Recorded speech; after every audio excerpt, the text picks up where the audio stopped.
Well, we have a very special show today for our Good News Monday. Of course, Larry's here as usual. Hello, Larry. How you doing? Great to see you, Randy. Nice to be seen. And what we're doing today is we're finally getting to the Cathie Wood analysis that she did early Saturday morning, I believe, or sometime Saturday. Sometime Saturday, it finally got out, and this is the first chance that we've had to do this. And yes, there's a few pieces of financial news today, like the stock being down and the market being down. We will weave that into the discussion that Cathie has with regard to the market. Larry, I was very impressed, though, by this first guest that she had, well, a guest from her staff, where they talked about the AI future and about the four main companies Yeah. that have the foundation part of the AI opportunity out there, and Right. and naming 𝐄𝐦𝐚𝐢𝐥 as being one of those four foundational companies. What did you think? Yeah, I mean, I follow ARC very closely. So there are, a spectacular set of intellects. That staff is unparalleled in terms of, just this group of intellects. And I really follow them very closely. And I'm sharing my screen now. I don't know if you can see this I can is, see it. Yes, yes, we can see yeah. it. So this is Cathie, and this is a conversation she has now every time she does the In the Know. Um, she has one of her researchers, one of the people in the research team. This is Brett. He heads up their team, their research teams. I think he's called the chief futurist, Okay. and he is, just one of the brilliant minds. I mean, he's probably the most brilliant. I mean, I can't measure them. I don't, I'm a dwarf looking up to giants here, so I can't really tell who's what. But um, he is brilliant in terms of his analysis and in terms of his insights. And so I really hang on his every word. Not that I always agree with him. Right, right, right. And I've had my disagreements with him, and we've debated at length. But he's amazing. So Cathie had him on this particular conversation, and it was a conversation about AI Right. and the impact of AI on IT, but in the broader sense on all of our lives. And so I thought it would be worthwhile, instead of jumping into the economics, just spending a few minutes on that. And I don't know if you agree with that. Yes, I agree with that. And I was also thinking, Larry, that this is again, lay people sometimes, including me, feel a little bit out of our depth on this, but let me see if I understand the layers of this business. So I would call the bottom layer, the pick and shovel layer. This would be the NVIDIA layer, people making the hardware, the basic software that underpins the entire industry. Without the picks and shovels, you got nothing. Would Right. that be the best? Okay, then there's, I think, if I understand it right, the foundation level. And this would be the people that have the NVIDIA chips or the Dojo chips or whatever kind of chips they have. They've got the Cerebrus. they have service. They have the Cerebrus, yeah. yeah, and they are doing the compute as well as the storage of these AI kinds of activities. You need to separate two layers there. There are people who buy the NVIDIA chips and the Dojo chips and all the associated hardware and put them into these gigantic data centers. Right. Um, so So they will provide the compute power right, for training. for training and for inference, not only for training, but for also operational. Okay. And you have to, and it's good that you raised the issue of training, because the way AI works currently, it's not going to be always like this, but you do a lot of training of the model, and your model is the sort of the stuff that operates when you ask it a question, or where you pose it a problem, or you ask it to write code, or you ask it to be an agent and give you some information that you need at a particular time you need it. All of that training, and that training is done right now by the people who write who build the code to do the training part of it, and that that training is building what we call these large language models, which is the classic model that's being used right now. It was essayed by GPT, by OpenAI. OpenAI. Yeah, couldn't remember the AI part of it. Can you believe that? OpenAI. But it wasn't invented by OpenAI. Sure. OpenAI just used it. It was invented actually by a scientist at Google, ironically enough. But it built upon many inventions going back to the 70s, many inventions. It built upon a lot of theoretical work by a lot of people. But it was a particular insight that this Google scientist discovered that was then applied by OpenAI, and it became what we call a large language model. And today, the companies that build these large, what we call foundation models, Okay. there's just a handful of them, but there are quite a few of them that have popped up. But the big guys in that world are OpenAI themselves. Then there is, Meta, and they have open sourced their code. And then there's also Google itself. And then there's Perplexity, and several others, including xAI. Right. But there's a handful of them. I don't know that there's a lot more than 10 serious players, or maybe 20 if you include some of the guys who are doing the very, the very sort of focused stuff. But these large language models, by definition, are extraordinarily big. And to actually train them, to actually have them read all the data, which is functionally all the data on the web and wherever they can find it, takes enormous amounts of money. So you have this OpenAI building this large language model, and you have all the other competitors. And And then, then, Larry, before we move on, yeah, in terms of foundation, yeah. would that also be that Tesla has a separate foundation model that goes off of video instead of large language models, but basically at the same level? It's bringing in the data, training off of the data, and creating eventually agents or the activity that. So the activity is called inference. So Right. when you finish training your model, whether it happens to be on words, on speech or sounds, on video, and we're discovering that you can train these models on a very broad range of inputs, much like the human being can take, verbal, visual, and even perhaps physical prompting, Right. or physical feel. But we're learning that you can train these models on all of these inputs, and then they were capable of outputting, a response to a question or to a prompt. And that's called inference. Okay. And that's really what these gigantic data centers, who've also provided the power using these chips we've talked about, they provide the compute power for the inference. Okay. That is to say, the operation of the models once they're built. Got it.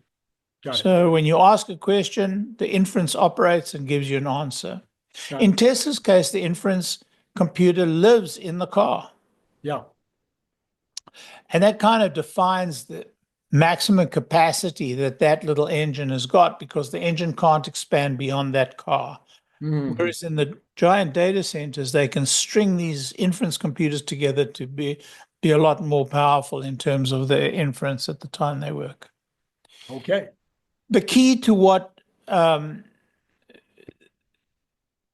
we're being taught by Brett is that these large language models are going to change everything about computers in the future. We're not going to be writing programs and then running programs the way we used to. We're going to be operating with agents. Agents are, the functional representation of the model, which is doing more than just answering a question, but building the capability to respond and to know what to do with the response and what actions to take as a result of the questions you ask them, or perhaps even the recommendations that you need from it, and to build off that and to do that agentically, in other words, with a mind of its own. Yeah. So Yeah, that's kind of the next stage that we're reaching. And by the way, by the time we reach that stage, the idea of inference and training is going to merge. Mhm. And what I mean by that is that these agents are going to be producing data by themselves, Mhm. which in turn they're going to feed back into the model, and the model in turn is going to be updated, which in turn is going to improve the agentic capability of the tool. Right. Okay. And so the limited use we're putting these models to, that is, I ask a question, I get an answer, is going to change completely. In the new world, these models are going to, build the code without needing to have access to a coding machine or to a language or to a computer. They're just going to be operating completely independently, and they're going to go and find the resources from a compute perspective, from a language perspective, and from a functional perspective that they need to respond to what your needs are. Think about, the humanoid robot in the future. It's going to have those agentic properties, but not only that, but a whole lot of agentic capabilities. So it's going to have to go out and do research for you unprompted, and it's going to be able to find, as it does the research, new resources, new ways to go, new ideas to feed back in, and so on. And so we're going to see a huge change. And it's my view, and I don't want to spend more than too much more than the time we've already spent on it, but it's my view that the world of computers are going to change completely. Right. I mean, completely. Completely. Right. We're not going to see, I mean, I'm sure that the Microsofts of the world will survive, and I'm sure that the Googles of the world will survive, but in very different form and providing very different functions. But I am also certain that very new and completely different organizations are going to emerge. They're going to change, the nature of how and who we invest in. So this slide here talks about the size of the potential market. Do you see the number? 79 trillion. Yeah. Yeah. And so we look at all these segments of the market, and they add up to about 79 trillion. And it looks like foundation models, Brett is saying, will be about 19 trillion. And, and so each of these components are going to be, form part of it. Infrastructure is going to form part of it. Data is going to be a very big part of it. But I think that data is going to be a much bigger part of it than Brett believes. And I believe that data is going to drive this thing. And I do believe that it's not going to be, the winners are not going to be the open AIs of this world, but it's going to be people who do have unique and proprietary data. Because frankly, the web has been the web's done. I mean, Right. every word and every decimal point on the web has been sucked up. So everybody who builds a foundation model will have the web information available to it and in real time. What they will not have available to it is, I don't know, proprietary information of, for example, a mortgage company like Fannie Mae. Mhm. They will have so much more data accessible to them that their knowledge of the mortgage market will be so great. And the same for JP Morgan Chase. And so you're going to get people who have this massive quantity, I mean, truly massive quantity of proprietary data who are going to become, very, very, very powerful in terms of what they do, because it's no longer going to be a software play, it's going to be a knowledge play. And he gave a great example, I thought, which is in the medical world where, the amount of data required to do the simplest amount of genomic analysis or whatever, Yeah. the data potential on those is just overwhelming Yeah. and could never have been contemplated prior to this. And now it's something that Yeah. many Yeah, we're going to companies look at have. the genome of the individual, Right. and we're going to look at the total, the total makeup of the body of an individual, which may comprise of multi-trillion points of data. And then the AI is going to be able to give us a good understanding of what needs to be done to best support that individual. Exactly. Still won't get that individual to go on diet, but that's a whole.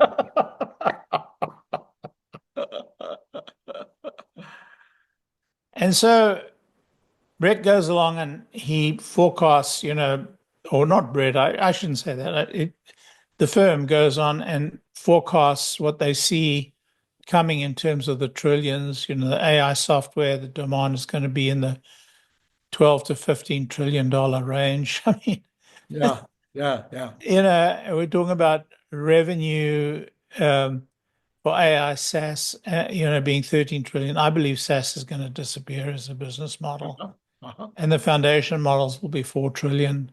But, I mean, it just gives you an idea that revenue is going to be running in the $18 trillion range. Gross profit's going to be in the $11 trillion range. $11 trillion. They're going to change the world because, I don't know any industry that does a revenue of $18 trillion,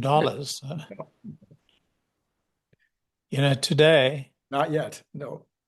And then, Brett gives an example of these very large data repositories. I mentioned, the mortgage repository, but here he's talking about the trillions of tokens available in the Tesla world, just from the driving information and how much information there is and how, that gives them an edge because they can be gathering all that information. But I thought this is one of the ones that impressed me the most. Maybe I was wrong, but it's like comparing it to the data that we're talking about with large language models, which is the one on the left. Even though we think of it as being a massive amount of data, that when you talk about the amount of data required for Tesla to run the robotaxis, it is multiple times the amount. That's right. So if you go to this side, you're looking at the amount of data available to suck up the web that I spoke about. Then you look at Facebook and what they've got available on Facebook, and then you look at Meta's got available all the applications and how much data they've got. And so you go to these various data archives or data stores, and the one big one there is this Tesla one. But as you pointed out earlier, if you go to the healthcare, the Right. bio, the sciences, biosciences, then the data explodes into many times this bar. It could be 3 or 4 or 5 times. I don't know how many times Right. higher than this bar. And then, of course, if you go to the world of physics, then it gets crazy, crazy, And yeah, this is the idea for the biological data. This is, the number of tokens for Llama, which is one of the bigger models. And then you see the UK Biobank and how many tokens they have compared to Llama, 37 times. And then you sequence every newborn in the US, 7 times that again. Yeah. And then you sequence every newborn globally, that's 39 times that again. And then you get to, develop 1% of global healthcare budget to sequence, I mean, it just gets into these crazy numbers, into these universes of data. And by the way, there are other areas where, there is this enormous capacity for data, and some of them are proprietary, and those people are really going to be big winners out of this kind of Right. stuff. And I could give you quite a few examples from my own background, but just it gives you a sense of it. Just think about mining companies, for example. Think about oil companies, for example. Think about, people who build chemistry for batteries. Right now it's so much as it's shooting in the dark, experimenting in the dark. Mhm. Physicists or chemists won't have to shoot in the dark. They'll be able to use, the AI to actually do the chemical combinations and do the math of it in AI in virtual space. And that really brings us to the end of the whole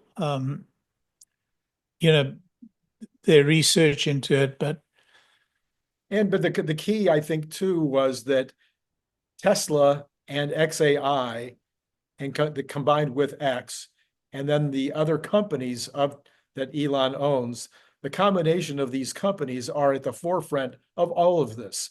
They yeah, I are think a major player in this game at every level except for the picks and shovels.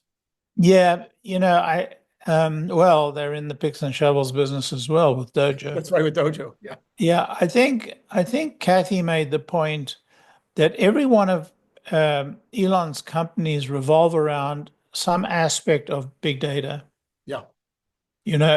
When you go to SpaceX, when you go to Neuralink, when you go to X, when you go to xAI, when you go to Tesla, every one of those companies are engaged in the accumulation of this big data. And that's true, by the way, even of Boring Company. And Because custom data. I mean, it's proprietary. yeah, The very thing you're talking well, that's what I was talking about, Yeah. the whole idea of Right. these proprietary data repositories. Yeah, yep. All right, so now, I mean, that was Yeah. really the whole front end piece that they talked about. And I would encourage everybody to go back and listen to the or watch the YouTube themselves. I'm hoping that these sessions of ours give people a taste Mhm. for the quality of what Cathie does, and that they go and listen to it firsthand, because we are just a shadow, a very weak shadow of the quality of the stuff that she does, which is extraordinary. So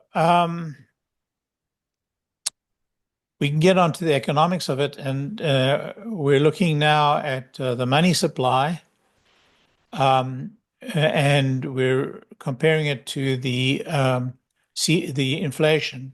Green is the inflation, and we read the rate of inflation on the left hand. Mhm. And we see the rate of inflation is now dipping, to the two plus mark, and it's not that much plus anymore. There's been on a tear down. We were very worried about this pickup there, and to a large degree, it's following by a period, a year and a half or so, what happened to the money supply, Mhm. M2 money supply. I always complain on this slide, so I'll complain again. We're not seeing velocity. Right.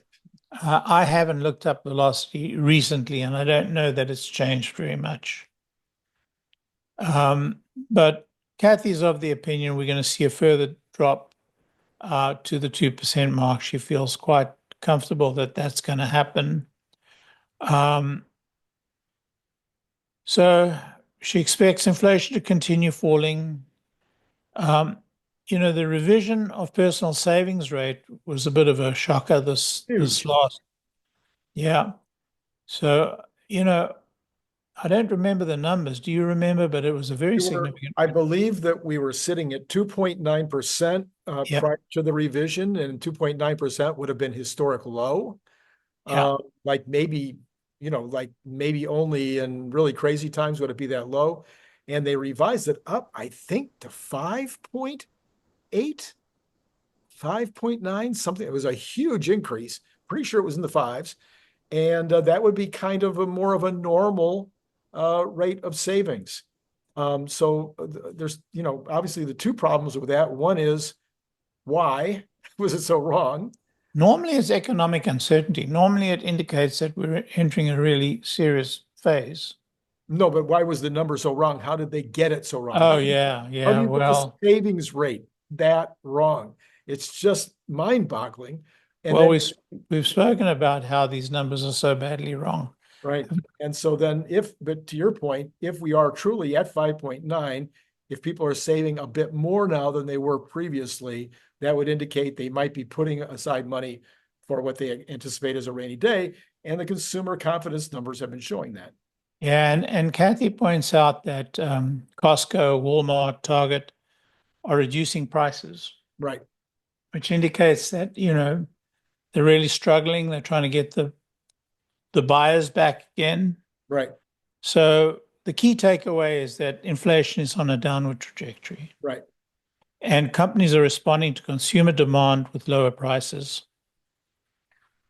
But we've got we have inconsistent uncertainties in the labor market. Right. She stopped and took a segue on the China money supply, which she hasn't shown us for a while, but it shocked me to see this. Yeah. You see the China money supply? Just dipping down like crazy. It was kind of flattish up and down for a few years there, but now it's dipped to the lowest point since since numbers started being taken, I guess. Anyway, a long time. Since they started reporting with any degree of accuracy. But I will tell you one other thing. The China stock market has been on a tear. Right. So it doesn't compute. Well, the China stock market was not on a tear until last week when they made major changes in terms of stimulus. So this may not reflect that yet. Right. So what I'm trying to say is that this money supply situation must have turned around on a dime. Right. Last week, and the market must be reacting to the news of it, not the actual fact of it. Right. Exactly. So the question is, with it being so low and with the market being where it is in China, it would seem to be a short-term play. There seems to be more gas in the tank in terms of the China stock market, because there's such a huge gap between the China stock market and the US stock market. We should probably do an examination of that, but there may be still an opportunity there. And this might also be part of the reason why oil prices are up, is if China is going to get enough stimulus to actually make something happen, they don't hardly create any of their own oil. They have to import all of it. So it would definitely impact the oil market. That or Israel is going to bomb Iran. The combination, right? Yeah, yeah. Yeah, you're right. And then Cathie shows the federal funds rate versus year-over-year headline CPI. And she says that, after today's employment report, it's yesterday's employment report, obviously, Friday's employment report, she said that a lot of forecasters and strategists were saying, oh, they went up too high. It probably shouldn't have done that because the employment is so strong and maybe they won't raise it again. But Cathie says that it's, in fact, inflation rate continues to decelerate. It's going down to zero. And she believes it will. And that monetary policy will become then monetary policy will become increasingly tight. So she feels that it is the right thing to do, and the sooner they do it, the better. Do you mean monetary policy will get tight or loose? Looser. Monetary policy will be too tight. It'll be too tight. It'll get looser. Need to get looser, yeah. Just to put the caveat on this, Larry, and this is what happened in the stock market today and in the bond market in particular, but the bond market, which went up substantially on Friday, went up over the week, or was, predicted to go up by the pre-market this morning, is now up over 4% again. We're talking about now only being less than 100 basis points from its all-time high when inflation was at 7%. The bond folks are telling us that they're a little bit nervous right now about this move. That I think what they're looking at is that the employment numbers don't reflect this anywhere else except the employment numbers from Friday. Every other resource out there, whether it's the ISM, whether it was the Beige Book, everything else is saying that hiring is flat. So this seemed like it was a tremendous anomaly. But more importantly than that, all of the reporting for the last 2 weeks has shown a 4% year-over-year increase in wages. And I think that spooked the bond people, because that, of course, is part of the ratchet. If people are getting more wages, not only do they have more money to spend, but their expectations are for more, and the employer has to raise prices. I mean, all those things happen in that ratchet, which is the number one thing that Fed chair has been talking about for 2 years. Yeah, and I regard these short-term bumps in employment and bumps in, interest rates. I regard these as kind of the sort of adjustment in the marketplace. Nobody gets it right. Everybody overshoots. And so there's a lot of overshooting and undershooting, depending on what's happened. So I think we have to see what happens over time. Right.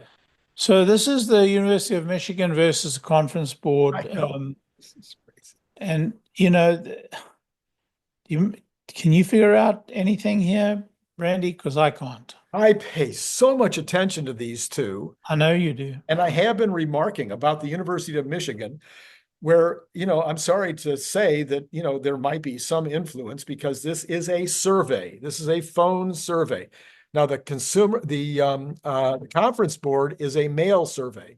So that survey is mailed back. There is no way for the individual who's doing the survey to, hint at what they want the person to say at the other end, or to, use their vocal, tone to show preference. So the mail-in survey, which is the one in green, was high and has now been coming down steadily. That's the Conference Board. You've got the Michigan, which is in the purple, which was low and is now coming back up. And when you read the consumer sentiment from University of Michigan, you even see the editorializing of their report. When they put out the report, it's editorialized in I would have to say, if I was a Democrat, I would be looking at that going, thank you very much for saying it that way. So I'm not saying any of that's happening, but you look at this difference between the phone survey and the mail-in survey, and the two different things which typically follow each other around pretty darn close, completely cattywampus at this point. Yeah. In particular, trend. And this is, I don't know if this is the latest month, though. This is, I think this may be a month behind, though. Well, but at least one of them is only done quarterly and then revised. Okay. Yeah. Well, talking about revisions. Okay. The employment report that came out had a 254,000 non-farm payrolls up. You need to change the slide, Larry. Yeah, I don't think she actually did a slide. Okay. That's why I'm talking to it. Got it. So, that was the employment report. Right. And it came in at 254,000 when the expectation was 150,000. But the interesting number for me was the upward revision of the previous months. 72,000.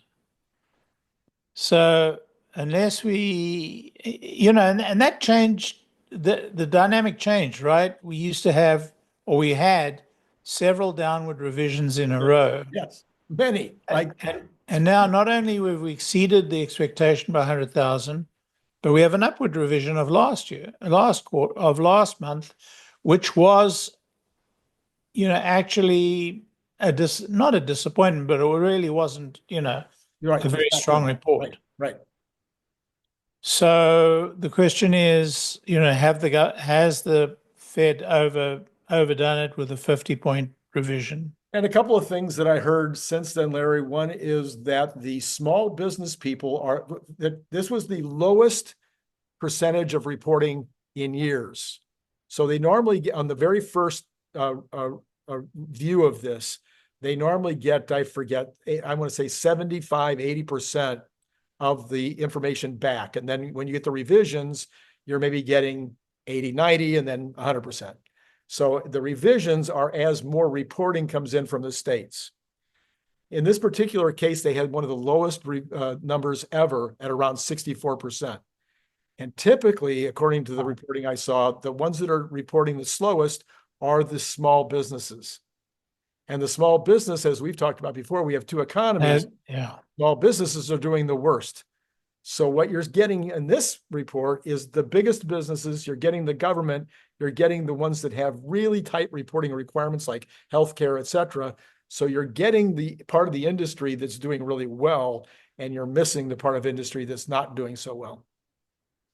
Yeah, and the Challenger layoff survey, which is not in the slide here, but it's up 53% on a year-over-year basis. Yeah.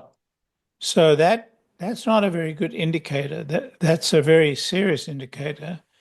And that's kind of a leading edge on what's happening. So there's a lot about the slide, but on the other hand, the JOLTS report, job openings surprised on the high side. But a teeny bit. It was a very minor. Yeah, but nonetheless, it was. Nonetheless, it was up. Yes. Yeah. So, as always, the economic indicators are really confusing. Right.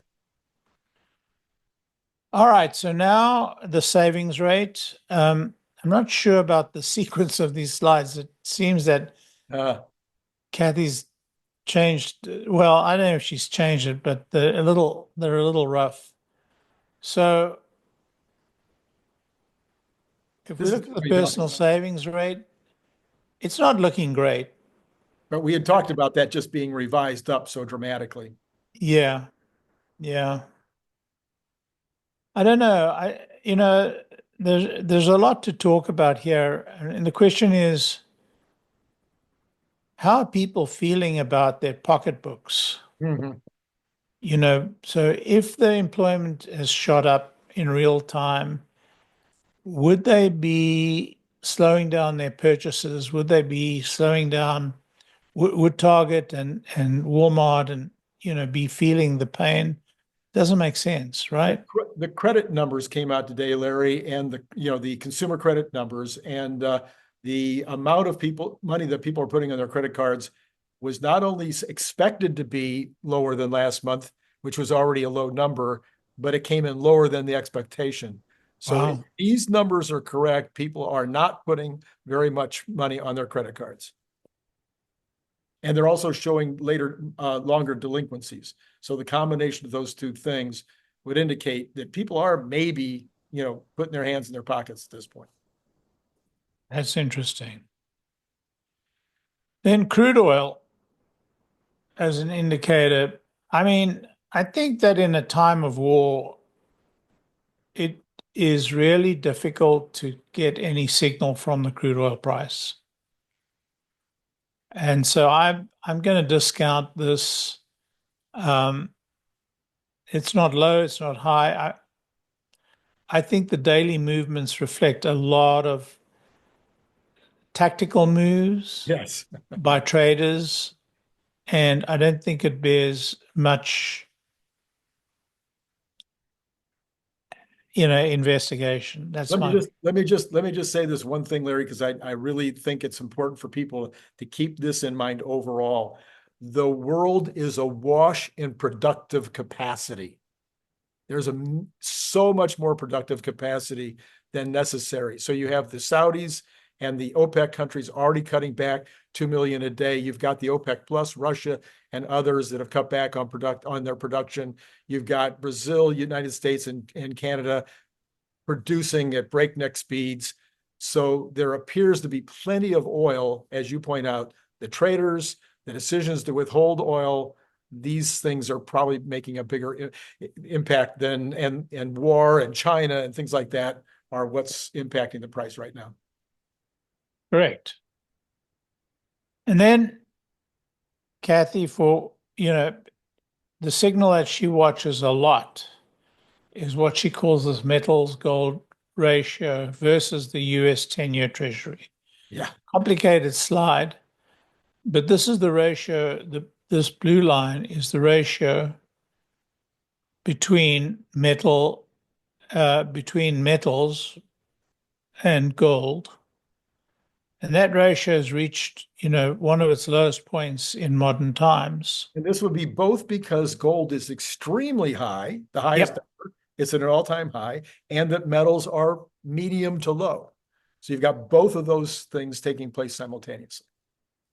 And gold is high because of geopolitical uncertainty, geopolitical and geoeconomic uncertainty. And yet you've got the US Treasuries at, this Right. what amounts to a very high, all of a sudden, it amounts to a very high yield. And it's going higher, by the way. I think, I don't know when this slide cut off, but it looks like this is going to depart even further. So what does this mean? Because it normally, as you can see, normally tracks pretty closely. Yeah. It's back at the time of the late 90s. Now you could say, well, okay, what was happening in the late 90s and early 2000s? Well, you had the internet explosion, but it's I'm not sure that that's why it was split at that time, but we certainly have an even wider split now than we had then. I think the other thing we did have was an era of a lot of peace. Yeah. I think I think that the fall of the Soviet Union had a lot to do with this departure at this time. And right now it's the opposite. The rise of Russia, or the rise of warlike Russia. But the other thing that we are seeing is that the 10-year Treasury yield is going to change very dramatically, and I think it's going to, well, it rose to an all-time high, so it's hard to tell. I mean, it's so strange. Well, the Treasury yields should come down if we have, in fact, fixed inflation. That should happen. Yeah, that should happen. If it's over, this could, as you point out, this move from 3.35 back up to 4. This could be a blip. This could be traders, trying to figure out how things are going. So we should see this Treasury number start to come down if, in fact, inflation's back has been broken. The other thing that'll happen is that as that comes down, then the dollar typically gets weaker. As the dollar get weaker, then you're paying more for ore. And so now that the bottom number should come up some, although you might end up paying more for gold too. But yeah. Yeah, it's an interesting departure, and it'd be interesting to know it's unclear. I mean, Cathie says this is typical of a weak economy, and it could be the weakness of China's weakness being displayed here. It's because China is not buying anywhere near the minerals that she used to be buying. Right. Even oil, she's not buying a hell of a lot of. And so you're going to get metals to gold ratio going down, even as interest rates are, And we also know that central banks and consumers, in particular the consumers in China, South Korea, and the US, are buying up gold like crazy. Yeah, because there's this sort of loss of confidence in the US dollar. Yep. Not loss of confidence, desire to no longer rely upon the US dollar for trade, or the attempt to get out of the dollar trading environment. So this could be a long-term trend for all we know. But cyclically, it indicates a weak global economy. Right. And then this is a new slide that we haven't had in the past. Mm-hmm. And so it's interesting. Interest rates are this is the spread between high yield and over 10-year US Treasury, over the 10-year Treasury yield. Right. And I don't know what today's move would have done to this graph, but I mean, clearly it would have departed from this. But I think we have reached a sort of fairly normal state, right? Yeah, it's I have to admit I haven't really dug into this corporate yields versus treasury yield story deeply. I'm trying to look back here at the recession in 1990. It looks like it peaked. And it peaked 2008. Yeah, so it looks like it jumps up when you've got a problem. And as you point out, it seems fairly normal here, but low. It's low. It's low. Yeah. Which means, everybody feels that the US corporations are fine, which I think they are, by the way. Yeah. Mm-hmm. And interest rates have a way to go up a little bit. So maybe today's move will normalize this graph 100%. Possibly. So Cathie kind of rounds up this whole conversation by saying, it's likely this was her last in the know before the election. The election is within almost a month now. Yeah. Just on a month. And strangely enough, it looks like there's major moves in the election in the relative positions of the two candidates. Well, in particular in the betting.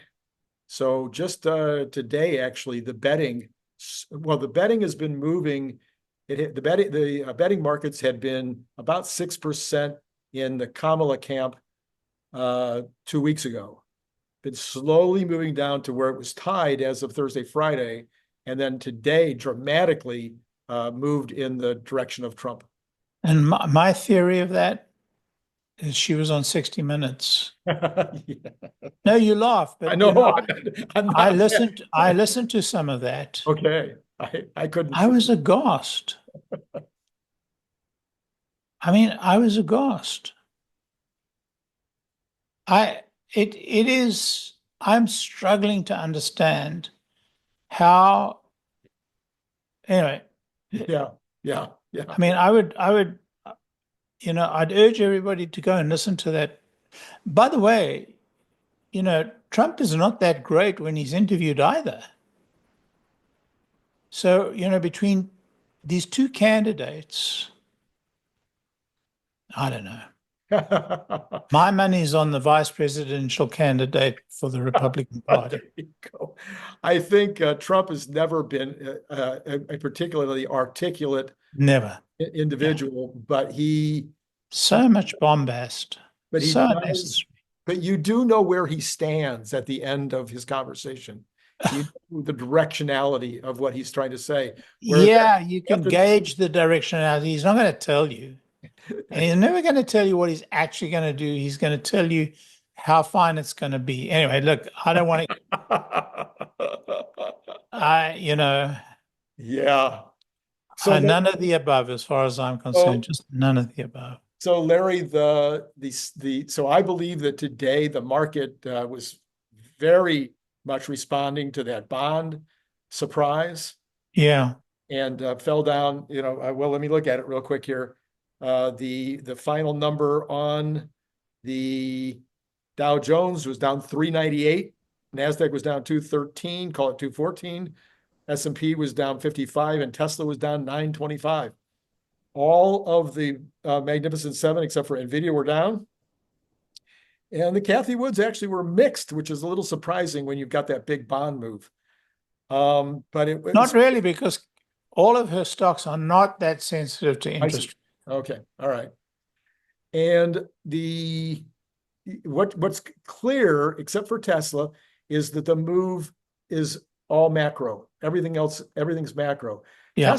Tesla took a quick dip at the beginning of the day to not clear. There's no clear thing that I could come up with for that.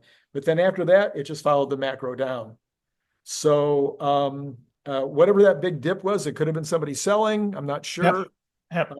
Could have been options activity, people positioning themselves ahead of Thursday, all kinds of I think quite a lot of people are going to short the stock for Thursday. Yeah.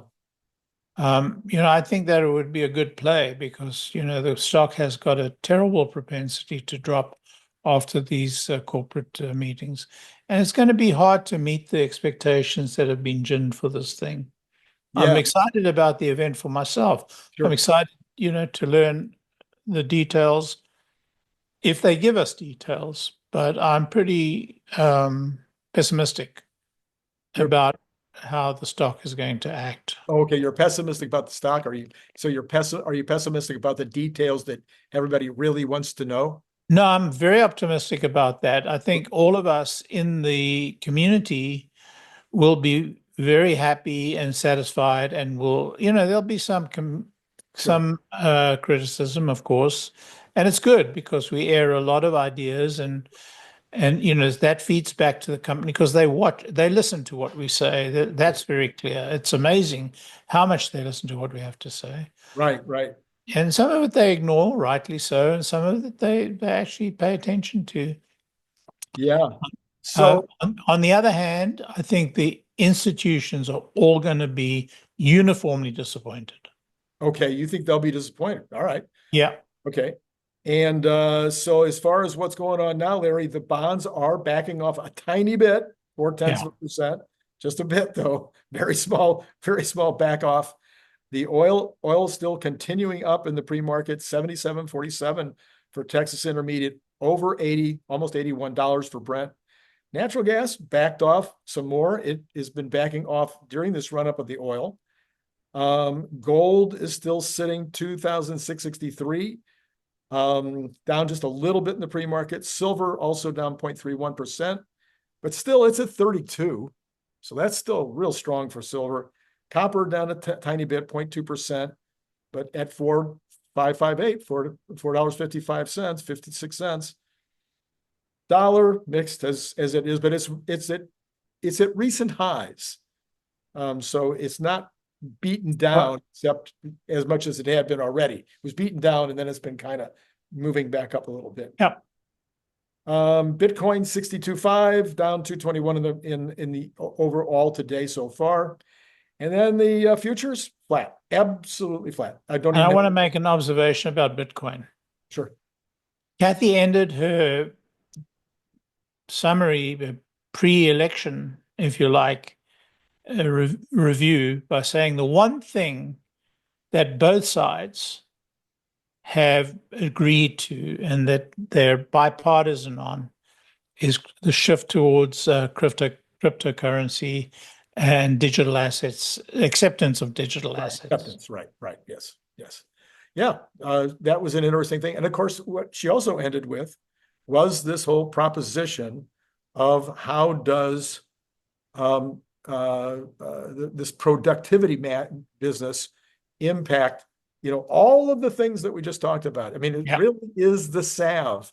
It really is the magic juice. It is the snake oil. No, not snake oil, because it really works. If we can get the kind of productivity that we're expecting out of AI, out of these disruptive technologies that she's so involved in, out of the things that Tesla is doing on all these fronts, if the productivity follows, and I think it will, I mean, I firmly believe that we're going to see massive, massive productivity increases. It kind of fixes everything. And I'll say this, we exited World War II with a massive debt. We've exceeded that in relative terms quite a bit now, but we were able to solve it because of the gigantic productivity that emerged after the war from all we had learned about mass production in the war and all these people coming back from the war. But largely the productivity is what saved us. Sure. Yeah. Yeah. And this So is, and then we're talking about another level. We're talking about a high, even higher level. Even higher. Yep. Yep. So it was after the war that we got the great dividends from the communication revolution of the telephone, the production revolution of electricity, and the wiring of America, Yeah. the telephone, and television and radio.